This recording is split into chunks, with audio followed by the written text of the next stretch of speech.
Hi, this is Sam and welcome to Logic. At least in the languages that I speak, the subjunctive is often a tricky and thorny topic to talk about, as it tends to be morphologically very different from other moods, meaning that the verbs physically change a lot, and every language often has a completely different set of rules as to when to use it. I'm sure there are languages out there that do not have the subjunctive at all, and English is very close to being one of them. However, it does exist in some very limited instances. We'll have a very geeky look at some grammar terminology first, then we'll see how the subjunctive works in English, and next time we'll see some expressions that use specifically the subjunctive. Like the indicative, the subjunctive is a mood, and in grammar, mood denotes the attitude, point of view and intention of the speaker. The indicative talks about facts that were, are or will be.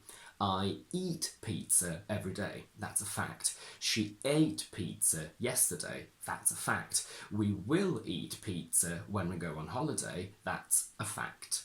The subjunctive, on the other hand, refers to wishes, demands, suggestions, hypotheticals, and in general, things that haven't happened. If I say, I wish I ate pizza every day, it's a fact that I wish, that's the indicative, but I ate pizza is a wish, a desire, so that means that I do not eat pizza every day at the moment, in the present. If she had eaten pizza yesterday is a hypothetical. She did not eat pizza yesterday, and the doctor suggests I not eat pizza every day. It's a fact that the doctor suggests, that's the indicative, but it's not a fact that I don't eat pizza every day. As you can see, in English, the subjunctive doesn't physically change much from the indicative, or we can say that they are morphologically very similar. And you're lucky because that's not the case for other languages, for example, Italian, where basically every single person changes. Here you have the Italian translation of the verb to run, and as you can see, the present subjunctive is very different from the indicative. Whereas in English, the only difference is that the present subjunctive loses the S in the third person singular, so we go from he runs of the present indicative to he run in the present subjunctive. In English, we don't use it much, but in Italian, for example, we use it every single time we express an opinion rather than a fact. Let's take the sentence, I think he runs every day. In English, we use the indicative for both verbs, I think and he runs. However, in Italian, we use the indicative for I think because it's a fact that I think. But since he runs is introduced as an opinion by the verb I think and not a fact, we must use the subjunctive. So again, we are lucky in English because we do not have to think about any of this. As we mentioned earlier, the present subjunctive in English is fairly easy to create because we simply take the base form of a verb, and the only difference is that we go from he runs in the indicative to he run in the subjunctive. The only verb where we get a very noticeable difference is the verb to be, because I am, you are, he is turn into I be, you be, he be. The only other difference is in the negative because we put subject, not, and verb. So we say I not do, she not be. I have a whole video on how to use the terrible verbs suggest, recommend and demand with the subjunctive over here, and we use the present subjunctive after verbs of suggestion, demand and desire, and in this case the present subjunctive often refers to the future compared to the tense of these verbs. In all of the following sentences, the conjunction that is optional. You can't really see the subjunctive in a simple sentence like I suggest you go, because it's exactly the same as the indicative, but it's more visible when you say I suggest he book in advance rather than he books. They recommend we not go because the negative is different, and it's been requested she be seen by a specialist. In the video I linked earlier, I gave a thorough analysis of how we use these verbs. There are a couple of options, and the subjunctive is the most sophisticated of them, and therefore the least common, especially in British English, as it's more typical to American English. In normal, everyday spoken English, we wouldn't really say, I suggest he book in advance, which is correct and brilliant English, but we simply say, I suggest he books in advance with a simple indicative. They recommend we not go is usually said as, they recommend we don't go. In British, we prefer should to the subjunctive, so we would say, you suggested he should book. They recommend you should take. You can create a negative, but I have to say it's fairly formal and definitely not something that we would say every day, but you can say he requested the work laptops shouldn't be taken home. Now, I'm not entirely sure this is officially a grammar mistake, but it's extremely uncommon and jarring to say should after I suggest, specifically with the first person singular. So we would never say I suggest you should buy it, we would simply say I suggest you buy it, or even easier, we would say I think you should buy it. As I said earlier, with these verbs, the subjunctive is the most formal option, then we have should, and then the most informal and possibly the most common option, which is a simple indicative. I don't want to confuse you with too much information in one video, so I'm linking here a whole other one on the difference between these two correct sentences with the verb suggest. They mean different things that vary specifically between British and American. And here is another video about the same topic related to the verb insist. Back to the present subjunctive, we also use it after nouns of command and suggestion. Our professional advice is or was that she resign without the S. We also use it after adjectives of importance, suggestion and demand. It is essential that every family have a stable income.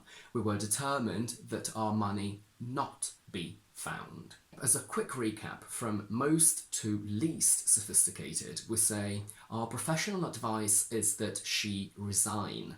She should resign. She resigns. It was important that she trust us. She should trust us. She trusted us. It's now time to talk about the past subjunctive, and as we can see, the simple past and the past subjunctive in English are morphologically the same. They don't change at all, and once again we're lucky because in languages like Italian they are completely different and you have to learn every single ending of every single person. The only little difference is once again with the verb to be, because I was and he was in the past simple become I were and he were in the past subjunctive. Now it is possible to hear I was and he was in the past subjunctive in everyday informal English, but I would refrain from using it in an English exam. Books will tell you that the past subjunctive is about situations in the present and the past, which is technically correct, but I prefer saying that it creates simultaneity, and it refers to simultaneous, hypothetical and unreal or impossible situations, which means that the action of the past subjunctive happens at the same time as the verb it's attached to. If that verb is in the present, the past subjunctive refers to the present. If that verb is in the past subjunctive is about the past. I wish now that you were here now. Both actions happen at the same time. We can't say I wish you are here because are is the indicative form of the verb to be, and that refers to a real fact, but you are not here. So this is an impossible situation. It's only a desire, a wish, and in order to create that idea of impossibility and unrealness, we must use the past subjunctive. She wishes now that she could speak Chinese now, but the reality is that she doesn't speak Chinese now. I'd rather you stayed. I have a whole video over here on how to use the past subjunctive and the past perfect subjunctive with the structures as if and as though, and the differences between using the indicative and the subjunctive after these verbs. But just to give you a quick idea, we say you talk to her all the time as if you were her manager all the time, but you are not her manager, which is why we use the past subjunctive, because that creates the idea of unrealness, impossibility. Whilst, as we saw earlier, the negative of the present subjunctive is simply with not. I not do, she not be. The negative of the past subjunctive is exactly the same as the past simple of the indicative. So I wish you were not or weren't here. I'd rather you did not or didn't stay. Here are a few examples of simultaneity. You talked to her yesterday as if you were her manager yesterday. Both talked and were happened at the same time. We can say, I wish now I had more money now, but we can also say, when I was younger in the past, I wished in the past I had more money in the past. In these two sentences, had doesn't change because it follows the tense of the main verb. I wish I had more money means now because wish is about now. I wished I had more money means in the past because wished is in the past. We also use the past subjunctive to create the second conditional, on which I have a whole video over here, and it refers to impossible situations in the present or future. If I want to say that I don't win the lottery today or tomorrow, so I don't go on holiday today or tomorrow, I can create a very sophisticated conditional and say, if I won the lottery today or tomorrow, I would go on holiday today or tomorrow. The concept of this is that it's impossible because I haven't even played the lottery, so it's impossible for me to win. For the difference between a possible and an impossible situation, do have a look at that video and be very careful, because one looks like a simple past. All students and learners of English think that if I won the lottery refers to the past, to yesterday. But no, that's a terrible mistake in an English exam. If I won refers to now or tomorrow. The best example of the second conditional is, if I were you now, I would buy a new car now. Well, I'm not you, so this is impossible. It's just speculation, a dream. I can say, if she talked to me, I could explain myself, but that means that she doesn't talk to me now, so I can't explain myself now. The past perfect subjunctive is exactly the same as the past perfect indicative, and it creates anteriority in hypothetical and unreal, impossible or unlikely situations, meaning that the verb in the past perfect subjunctive happens before the verb it's attached to. You look now as if you hadn't eaten all day, between the past and now. Now, if it's 10 p.m, chances are you have eaten something at some point during the day, but maybe you look so tired and ill that it's almost like you hadn't. Now, this is what makes it potentially more unlikely than impossible, because chances are you will have eaten something by 10 p.m. Again, do watch the video on as if and as though, but here are a few sentences. I know you know what happened, so don't act now as if Tom hadn't already told you in the past, before, now. But you can also say you acted in the past, yesterday, as if Tom hadn't already told you. This means that hadn't told you happened before you acted. So maybe yesterday you acted as if Tom hadn't told you the day before yesterday. I wish now I hadn't talked to her in the past, and I wished in the past I hadn't talked to her before I wished. And here we can see that the negative of the past perfect subjunctive is exactly the same as the negative of the past perfect indicative. We also use the past perfect subjunctive to create the third conditional, to which I will link a video in the description, and it refers to impossible and unreal situations in the past. If you want to say that I didn't study Chinese in school in the past, so I didn't move to China, with a conditional you say, if I had studied Chinese in school, I would have moved to China.